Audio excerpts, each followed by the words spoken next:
Mesdames, Messieurs, bonsoir. Bienvenue sur Gabon News pour ce journal. Tout de suite, les titres. Une première au Gabon, l'université Omar Bongo abrite depuis ce matin les premières assises de l'étudiant. Une rencontre à l'initiative des étudiants avec l'appui de certains responsables administratifs de cette université. Des assises qui souhaitent redonner à ce temple du savoir ses lettres de noblesse.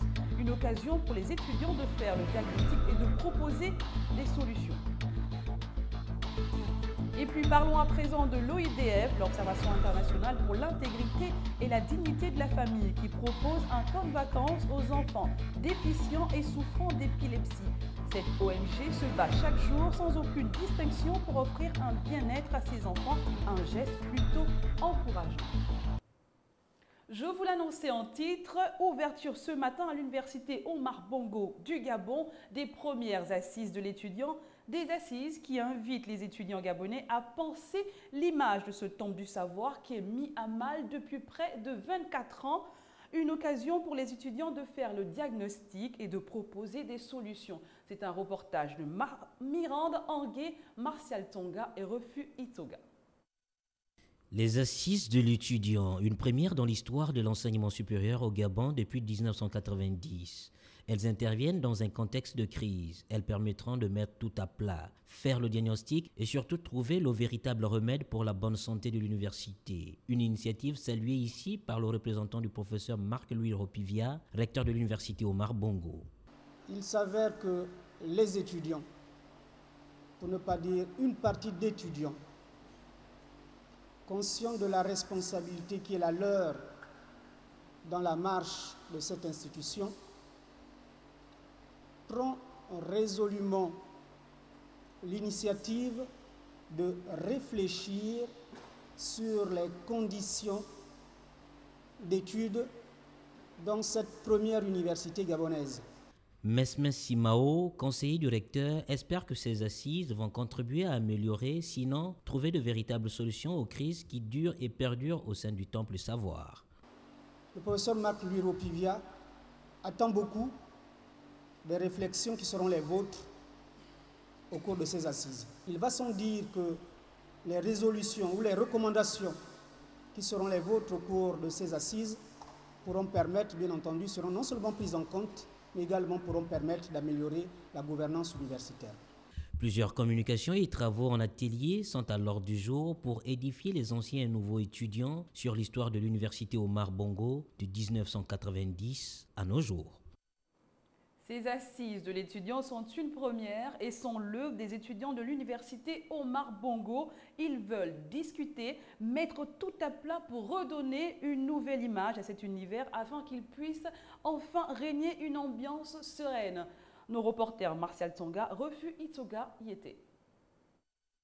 Né de la volonté des étudiants, soucieux du bien-être de l'université Omar Bongo, les premières assises de l'étudiant viennent à point nommé au moment où le premier temple de savoir gabonais connaît beaucoup de difficultés avec des mouvements d'humeur en n'en point finir qui font de lui parfois la risée des nouveaux bacheliers. Une image que les initiateurs de ces assises veulent changer. Les objectifs sont de permettre à l'étudiant de prendre en main son destin et revaloriser son image.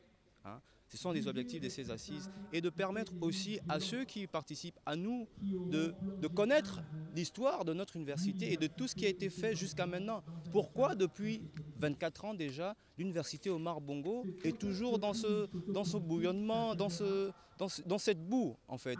Penser l'université, poser des problèmes et trouver des solutions, c'est le désir le plus ardent des organisateurs de ces assises de l'étudiant. Donc il faut s'asseoir, comme le disent les assises, s'asseoir, réfléchir et entamer un nouveau départ. Nous nous mobilisons aujourd'hui pour entamer un nouveau départ, pour dire aussi que l'étudiant que nous sommes, donc l'étudiant gabonais, par conséquent l'étudiant de l'université Omar Bongo, est capable de prendre ses responsabilités, est capable de prendre en main son destin, est capable d'écrire à nouveau des nouvelles pages de son université, de l'université Omar Bongo, qui est, on ne le dit pas assez, mais l'université Omar Bongo a formé plusieurs cadres de notre pays. L'espoir est permis, le rêve est autorisé de voir l'université Omar Bongo s'éloigner des vieux démons qui l'entraînent jusqu'à flirter avec des méandres des années blanches. Tout autre chose, à présent, ils sont pour la plupart des enfants déficients. L'ONG OIDF L'Observation internationale pour l'intégrité et la dignité de la famille accorde de l'importance à ces enfants qui n'ont pas choisi de naître. Ainsi, cette ONG coordonnée par Pascaline Obama, ANDA, a offert un camp de vacances à ces enfants qu'elle affectionne tant. C'est un reportage de Mirande Angué, Marcel Tsonga et Refus Itoga. Lieu choisi, l'ENADA, l'École nationale pour les enfants déficients auditifs. Ils sont pour la plupart des enfants déficients. Plusieurs d'entre eux souffrent de l'épilepsie. Un camp de vacances leur est offert, une occasion pour eux de se sentir considérés. Permettre aux enfants de rencontrer d'autres enfants, permettre aux enfants, pour certains, particulièrement les enfants porteurs de handicap et souffrant de l'épilepsie, de présenter un épanouissement, d'accord, une adhésion. Les enfants sont un don de Dieu, dixit Pascaline Obamanda, qui elle prône pour l'épanouissement de ces enfants qui n'ont pas choisi de naître ainsi. Ce moment qui était dédié spécialement pour l'espace, en tout cas qui est le nôtre, aux enfants porteurs de handicap souffrant de l'épilepsie, mais bien sûr qui était aussi ouvert à tous les autres enfants, de manière à donner, à dire à ces enfants que vous êtes des enfants comme tous les autres. Vous avez droit à la vie. Vous avez droit à l'amour, vous avez droit aux échanges, vous avez droit à la joie, à l'apprentissage. Vous avez droit à tout ce que peut offrir un camp de vacances. Et donc c'est ce que nous avons voulu apporter comme message et voulu apporter comme joie à toutes ces familles qui ont ces enfants. Donner et donner encore un sens à l'existence de son prochain, c'est le combat que mène quotidiennement la coordinatrice de l'Observatoire international pour l'intégrité et la dignité de la famille. Restons toujours dans ce même cadre d'enfants déficients, joyeux d'être en groupe et de passer un bon moment. Ces enfants ont besoin de soutien, de la considération des parents. Dame Obama, Anda Pascaline lance alors un appel aux personnes de bonne volonté d'avoir un regard d'amour à l'égard de ces chérubins. Cornelia Soka, Martial Tsonga et Refus Itoga.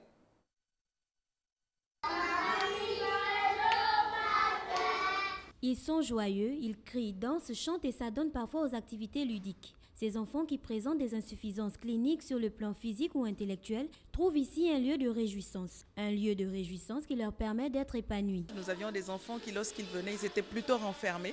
Et lorsqu'ils sont sortis de là, aujourd'hui ils sont plus gais, plus joviaux. Tout à l'heure, nous avions des enfants qui se sont rencontrés ici au camp, qui ne se connaissaient pas auparavant. Lorsqu'ils sont arrivés, le réflexe qu'ils ont eu, c'est s'embrasser, se jeter les bras les uns dans les autres. Nous avons eu des enfants qui n'avaient jamais touché à certains éléments tels que la cuisine, d'accord, qui sont des activités essentielles pour toute famille, qui aujourd'hui savent au moins faire quelque chose, préparer des crêpes. Nous avons des enfants qui n'avaient pas toujours l'occasion de manipuler, faire de la manipulation, du travail manuel. Vous avez ici un tableau que même ils ont décoré avec des images, tout ça là. Les enfants dans leur chant en chœur n'ont-ils pas rappelé qu'ils sont le don de Dieu? N'est-il pas là un message qui interpelle les parents, les pouvoirs publics, avis aux bonnes volontés?